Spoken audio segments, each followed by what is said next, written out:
All right, you guys. Hey there, it's Roxy here. So I had a little bit of a glitch and I had to restart everything, but we are back and we are working. So I'm ready to jump right into today's video. So here's what we're going to talk about today. So I'm here on my Facebook Live to give you guys a nice little chat about training and nutrition and what's on your mind, and trying to really get to the answers to what you should be doing, what you shouldn't be doing. There's so much information out there. I feel like, I don't know about you, sometimes my head feels like it's gonna explode with all the research and all. It's like, where do you turn? So I like to do these Q&A sessions to kind of just set you off on the right foot, give you some advice from a true fitness professional who's been doing this forever. If you have questions during the broadcast, please go ahead and type them in and I'll get to them as I get a chance to. And I already have a bevy of amazing questions that have already been submitted by email from my email subscribers, and also a couple from my Facebook page as well. So let's go ahead and jump right in. I'm ready to go. So we're gonna start off with Jessie. Jessie asked me, what are some good ways to kill hunger while dieting, especially at night? All right, so I literally just had this conversation with a client of mine, and I mean, I'm always having this conversation with all of my clients, but here's one of the things that I want you to keep in mind, Jessie, and for any of you who are dealing with this as well. So hunger is a part of the game of dieting. Anyone who tells you that you can't really diet, that you can diet without being hungry and you never have to worry about starving, honey, let me tell you something, they are lying, because if your body works correctly in the way that it needs to, hunger is going to be there. So the first thing is to just acknowledge that it's a physiological part of the game. And now, as far as combating it, now there are ways that you can definitely go in and try to blunt hunger. And one of those ways is actually by increasing proteins in the diet, because protein is a macronutrient that is actually pretty filling and it takes the body a lot of energy to break it down. So if you get those hunger pains and you're like, oh my God, I can't take this anymore, up the protein and see how that helps you. Now, another thing that you can also do, the next macronutrient, which is actually one that's a very satiating one, is to go ahead and raise your fats. Now, some of you guys out there are afraid of fats, and I can't blame you, because it's not your fault. It's the diet industry that has villainized carbs, fats, and everything. But I'm here to tell you that eating fat does not make you fat. But if you're on a fat loss plan, making sure your fats are a little bit higher than keeping them on the lower side can actually help with blunting hunger. So those are two things that you can play with, Jessie, and I hope that they help you out. Our next question comes from Camden. Camden asks, is it true that eating carbs in the evening can lead to weight gain? Guys, see? What I tell y'all, they villainize these macros as though they're like the worst things in the world. Listen, carbs and fats are not your enemy, okay? And in fact, eating carbs at night is not gonna make you fat. At the end of the day, it's all about the amount of calories that you're eating every single day in total, and whether or not you're in a caloric deficit if fat loss is your goal. That's going to determine what you see on the scale, and not even on the scale really, but just see fat loss in general. So don't obsess about like, oh my God, it's 6 o'clock at night, I can't eat any more carbs, because what? Are you gonna turn into a freaking pumpkin or something? No, I mean, God, this is not fairy tales, right?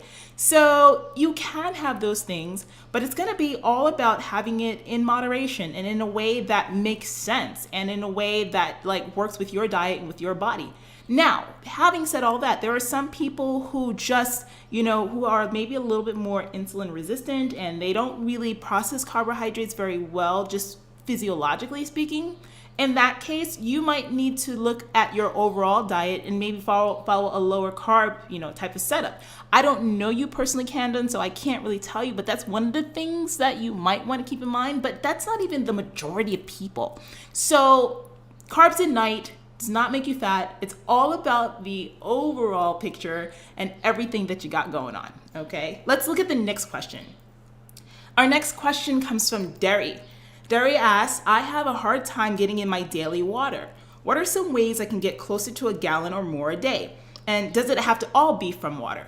All right, Derry, that's a great question. So Water consumption. I think that's probably one of the things that my newer clients who are not used to that tend to struggle with when they start working with me.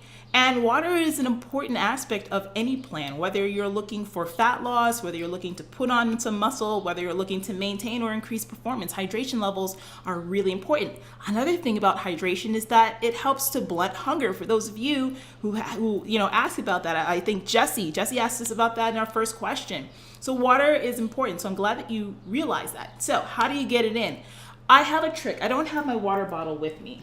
Man, I don't have it with me, but I do this. You take a water bottle or a jug or whatever, and I put little lines going across the jug. And I'm pretty sure you've seen this somewhere on the internet. Like, look it up. You can really see this. You put little lines across your jug, and every single one of those lines represents like an hour. So like, I'll start from the time I get up. 7 a.m. is the first line, then 8 a.m., 9 a.m., 10 a.m., all the way down to 12. And hopefully, all the way down to like, let's say a 12-hour block. So 8 to 8 or 7 to 7. And I'll be chugging that water every hour on the hour on those lines. So by the time I get down to the bottom of the jug, I'm done for the day. That is the easiest way to get it in, because then it becomes like a game and it becomes fun, Another thing that I love to do is to actually use tea bags, flavored tea bags. Let me tell you something. I freaking hate tea. I am not a tea person. I do not drink tea, but when I have to drink a gallon of water and get it in, for some reason, I can't really drink just plain straight water all day. So I like to just mix it up. So putting some tea bags in there, maybe throwing a little stevia. Sometimes I just use organic sugar too. I mean, I'm not always big on like artificial sweeteners and all that other stuff, and I don't really like stevia that much. But just to sweeten it a little bit, you can throw some honey in there or whatever you want to flavor the water. Crystal Light, throwing a little bit of that in there. They also have ones that are made of agave if you're one of those people who likes natural sweeteners. So like, you have options out there, and it does not all have to be water. Anything that you consume actually can count towards that water total. So if you're going for a gallon a day, it doesn't have to be a full gallon of just water. It's anything that you consume. And that also includes fruits and vegetables, although, it's really hard to determine the amount of water in those things. So I just like to go off of straight liquids, whatever kind of liquids that you consume. So it doesn't have to be all water, and hopefully that stuff will help you out. So our next question comes from Suzanne. Suzanne asked me, what are some tips for competitors that you would give for the final week leading into a show? Excellent question. Excellent. Okay, y'all ready for this? All right, here's my advice. Please do not change everything the last week of your show. Do not change everything. Everyone's always thinking about like this magic hocus pocus that's supposed to happen during peak week that's supposed to make you go from being not as lean as you need to being shredded to the bone. And honey, let me tell you something. If you're not lean by 2 weeks out, ain't nothing you can do. Well, 2 weeks out, depending on, where you are, you might be able to like pull some strings, because I've done it before, okay, for myself and for clients. But the last week of the show, not so much. So what you need to do is do everything in your power, number one, to make sure that you are giving yourself enough time to diet for that show ahead of your peak. Because the peak week is that is the culmination of everything you've done up to that point.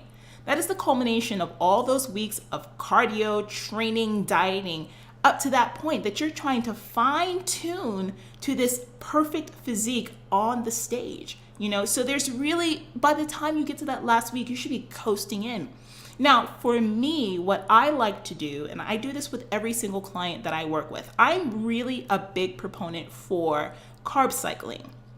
Now, the reason why I love carb cycling for contest prep are two reasons. Number one, you are practicing a peak week over and over and over again for weeks on end. So you kind of already know what your body is going to do, and you kind of can just sail in on your exact diet the final week of the show. You literally have to do anything except for scale back your training and adjust food day by day, depending on how you look. So and not only that, but it's also a great way to like push fat loss as well. So my approach to contest prep and how I do things, I carb cycle my clients, and we're doing this weeks in advance. And for instance, I had a woman who started working with me at 4 weeks out from another trainer. And she always comes in flat. She always comes in like not ready, not looking good. But we put her on a carb cycle right away, starting at 4 weeks out. And I just watched her body every single update. I had her updating me every single week, every 2 days, and then weekly for 2 weeks. Daily for 2 weeks. And we just set her up and let her sail in. And that's all we do for peak. So if your diet and your training are coming together the way that they need to, you don't have to really do that much. You really don't have to change much. Okay. And by the way, she ended up getting her Masters Pro card, okay, after competing, and not doing well on the stage for a couple of shows, So with the right approach and not doing too much, you can change everything. The only other thing that I would say for peak week, you guys, people talk about sodium loading and all this other stuff. I don't get into all that. It's too slippery of a slope to change your sodium, to go flat, or to just water over the wrong way. I like to do my carb ups on like the Wednesday or Thursday before the show, never the night before, because just for me, that works better for my clients. We feel more on top of our game when we don't have to worry about if somebody is spilling or not on Saturday.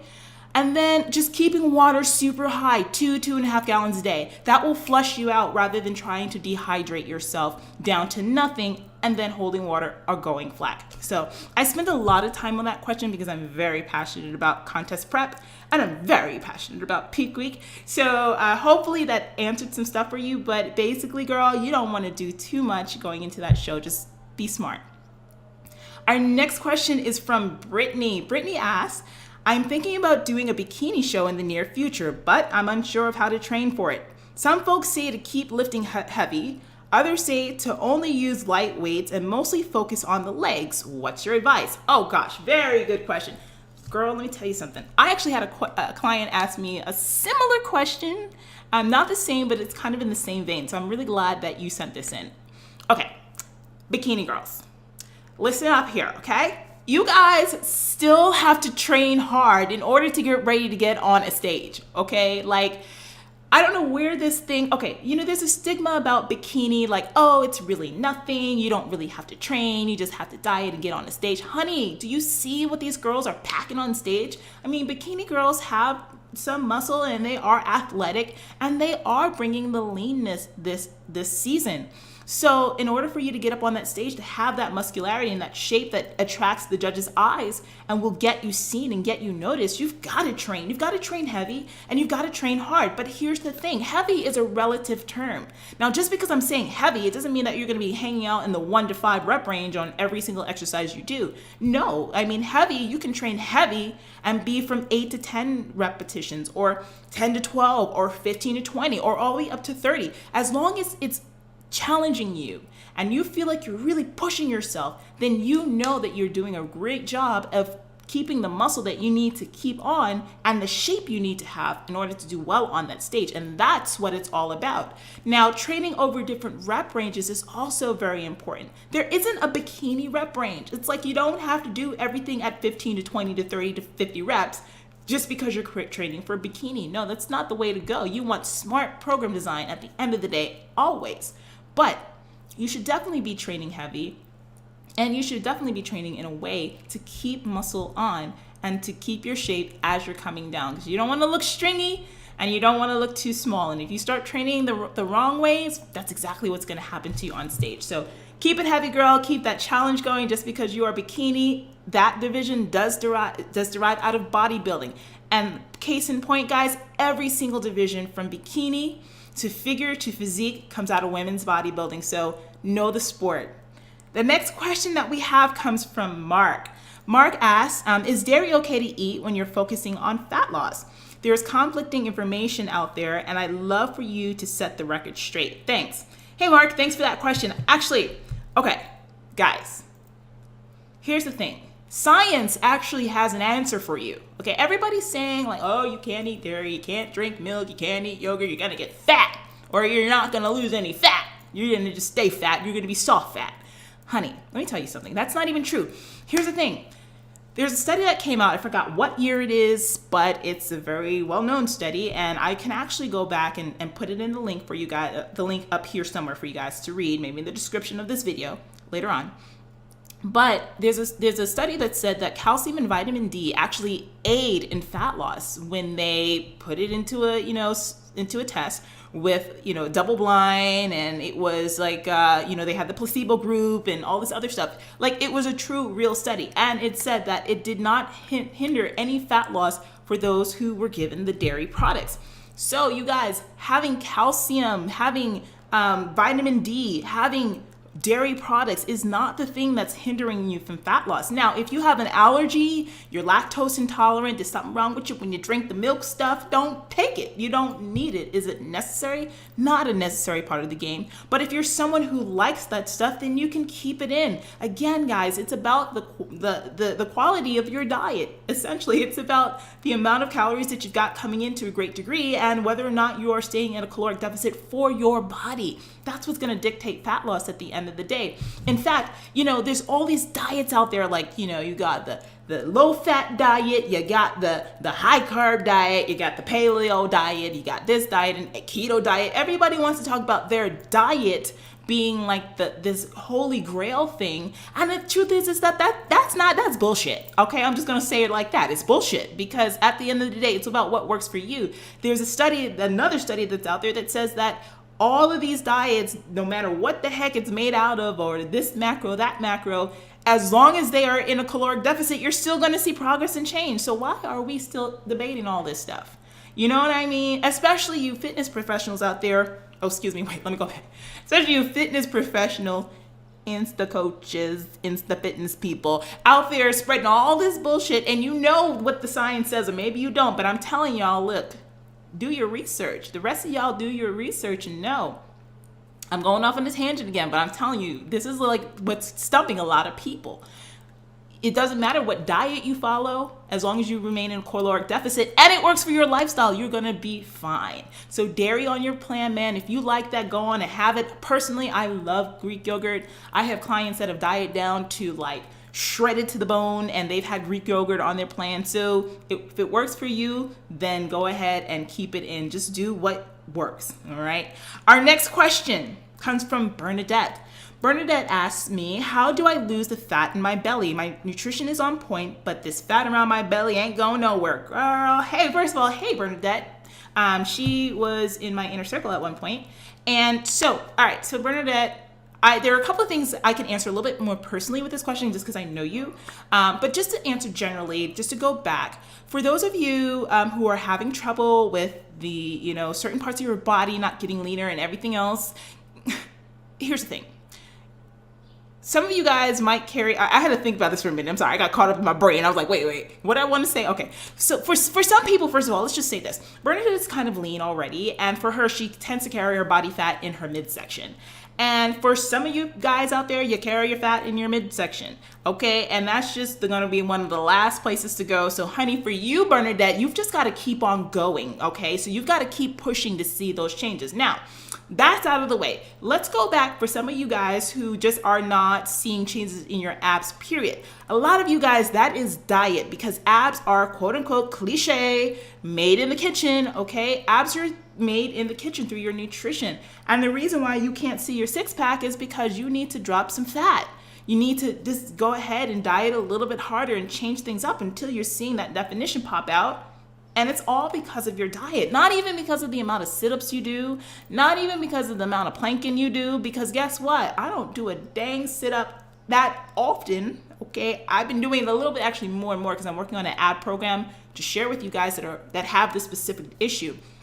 But it's about diet. And then it's about training, and doing all those sit-ups isn't going to do anything. You need to be moving your body, keeping your heart rate up, and burning calories. Those are the things that are going to help you to push along that fat loss around that midsection particularly. Now there's another component to this.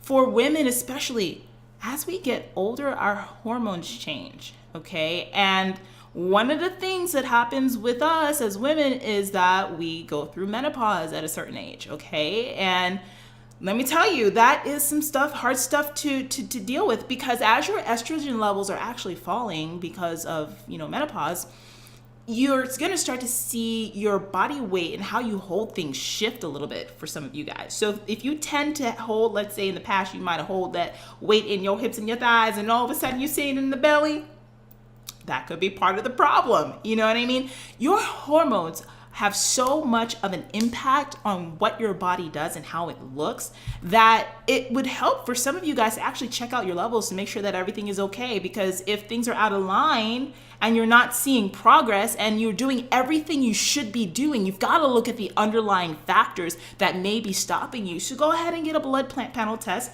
Ask to see your sex hormones, ask to see your thyroid hormones, ask to see your DHEA and cortisol levels, but you have to swab it. Don't do it with the blood because it's not as accurate. And know where you're at. Because then if you're not seeing progress, then you can kind of get to the bottom like, oh, is this hormonal? And start to address that stuff. But getting back to the abs thing. So for you, Bernadette, like I said, because I do know you, I would suspect to take a closer look at your diet. Just because you're eating clean doesn't mean that you're eating in enough of a deficit to continue to see some fat loss.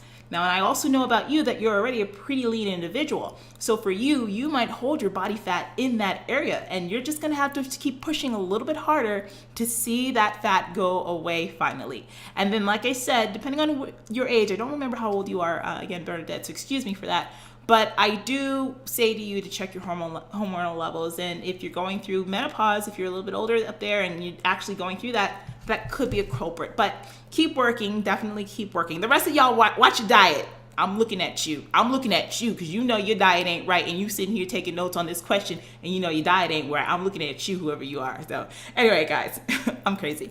All right, so let's go on to Ramel. Hey, Mel, what's going on, girl? This is one of my inner circle clients.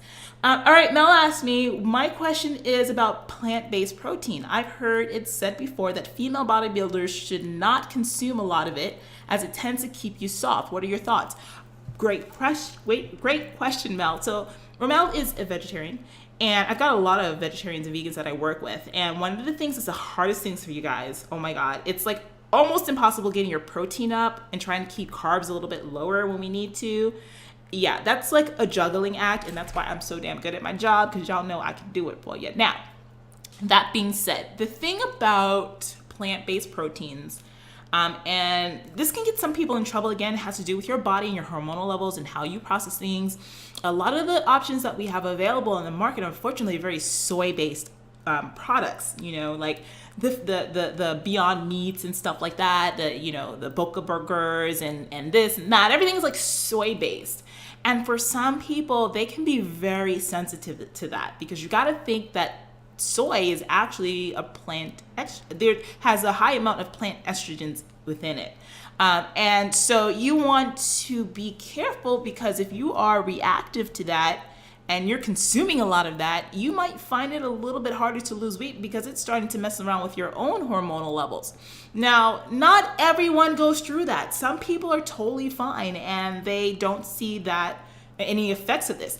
If you do see the effects of it, you're usually going to see that your body has a hard time losing weight, or that, you tend to be a little bit watery, holding water and stuff. But again, this is just like, it's so like individual. So I don't have a problem with it if it works for another client, you know what I mean? So for you, if you see that having plant-based soy products they don't bother you and you do well, then what the hell are you going to change anything for? Just leave it alone. You can also look into seitan or seitan, which is like wheat gluten. But again, if you have issues with wheat gluten or whatever, that might start to upset your stomach and see adverse changes and stuff. So you just got to find what works for you. And there are all types of other proteins as well for vegetarians and vegans. There's rice protein, there's pea protein, there's this protein, there's that protein, hemp protein.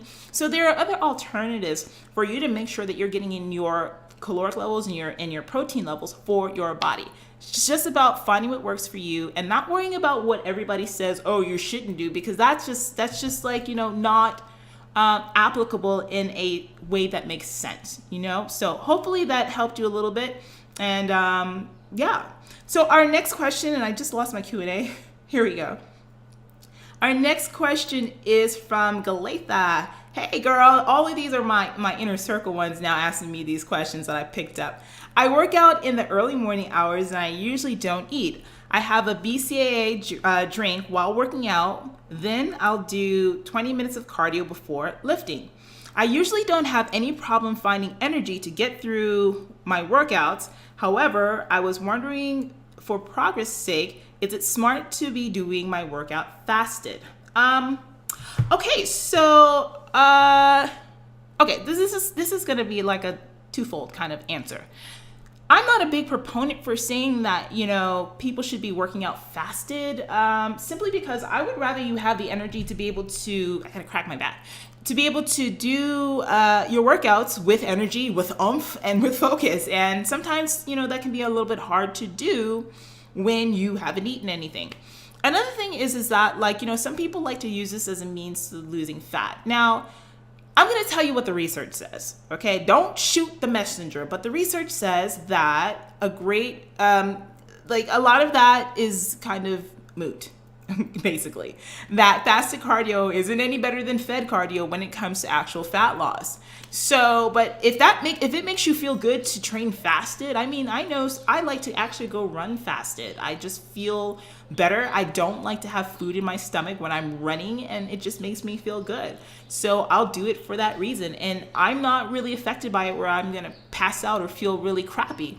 So if that works for you, then you can continue to do it. Now, I would say to definitely make sure that after you're done training, have a post-workout meal so that way you can push along muscle protein synthesis, and you can really make sure that you're preserving tissue and not staying in a catabolic state right after your workouts. So there are ways that you can time stuff. So if working out fasted works for you, honey, go for it. Do it. Do it for the right reasons. Don't think that you're doing that and it's all of a sudden going to burn all your fat and stuff like that. The diet and everything else is what's going to really bring that together. But there's no harm in it. But again, like I said, just make sure that you're getting your next meal in right away, so that way you can prevent any kind of muscle loss that might happen if you go for any longer without eating. Our next question comes from Fashal. Hey Fashal, what's going on, girl? What are some other carb alternatives besides potatoes and rice? Girl, you really asking me that question, girl. Everything. Let me tell you something. You guys, again, this is about people villainizing our macros and telling you that you can't eat this, that, and the third and get lean. You can have anything really, for sure. In that respect, when we're talking about, let's say, whole, quote unquote, clean foods, a carb, it's kind of a carb. I hate that word, but I hate that phrase. But really, what's wrong with oats? What's wrong with cream of rice? What's wrong with cream of wheat? What's wrong with, not just sweet potatoes? Why not red potatoes? Why not yams? Why not squash? Why not, all of this stuff that you can literally have? Why not bread? Why not pasta? Listen, you guys, these things do not make you fat. These things are not making you fat. It's the excess of food and not eating in a caloric deficit. That's the thing that's a culprit behind weight gain or you not seeing progress. So don't close off. I have clients eating all kinds of stuff that are sane. They're not eating pizza every day and they're not eating cake and pie, but they're eating whole grains and they're eating beans and they're eating all of these things that other people tell you can't have. Yet their clients are crash dieting and yo-yoing right back up to where they started or more, because they're not teaching them how to live a life that makes sense when it comes to the diet. And that's what I'm showing you. That's what I'm telling you. That's what I want you to take home from this particular question today, Fashal. And any of you guys are out there wondering about carbs and how to include them in your diet. Stop being afraid of them, guys. Food is your greatest ally. It is not your worst enemy, okay? And you've got to eat to be lean. You've got to eat to be strong. You've got to eat to put on muscle, okay? Food is your greatest ally. It is not your worst enemy. So use it. Use that nutrition. Our next question comes from Will. Will asked me, are deadlifts necessary? I don't want to hurt my back. Well, deadlifts ain't necessary. They're good for you, but they ain't necessary. Now, if you have a back issue, there are other things that you can do that will be a little bit better and smarter to work those back muscles, to work your glutes and all that other stuff. So I would say to explore what works for you, but deadlifts are not necessary in order to work the body. Now, if it's a matter of you having a back injury or something like that, I would totally say to shy away from them. If it's because you're just afraid of hurting your back, but you can do them, then in that case, I would say why don't you think about working with a qualified trainer at your gym? Go with the smart one, not the dummy ones. Okay, we all know the dummy trainers in the gym. Don't go to the dummy trainer, go to the smart trainer, okay? And ask them, yo, can you show me how to perform a proper deadlift? Do it with like just a 45-pound bar, or just take a super light barbell or even a pair of dumbbells and learn how to move your spine in a way to properly do that motion. Because if you can perform them, I actually really love them. I think they're like the granddaddy of all freaking exercises, okay? The deadlift. But like, if it's a matter of you being afraid of the form and you're afraid of hurting yourself because of the wrong form, then have somebody actually teach you. And don't be afraid to lift light. Drop that pride, drop that ego. I know how you guys are in the gym. Drop that pride, drop that ego, so you can actually do something that might change your physique and actually strengthen your back more than you realize. So that's all the questions that I have for today, you guys. Oh my gosh, this was such a pleasure talking to y'all. Listen, by the way, for those of you who may be considering working with me, I actually have some spaces open in my VIP program, my inner circle, and I actually have some one-on-one coaching available as well. You don't have to even be a competitor. I work with people who are competitors and non-competitors alike. So if you're interested in that, go ahead and shoot me an email at info@rockstarfitness.com. I'm gonna put it in the comments for you so you don't have to remember it, but it's info@rockstarfitness.com, and you can see my little Rockstar Fitness, how you spell it, right here on my name. Okay, so anyway, and let me know that you're interested, and we can set up a phone consultation and see where you can fit in. All right, guys, guess what? I love y'all. If you have questions, post them in the comments, and I'll talk to you soon. Until next time, bye-bye.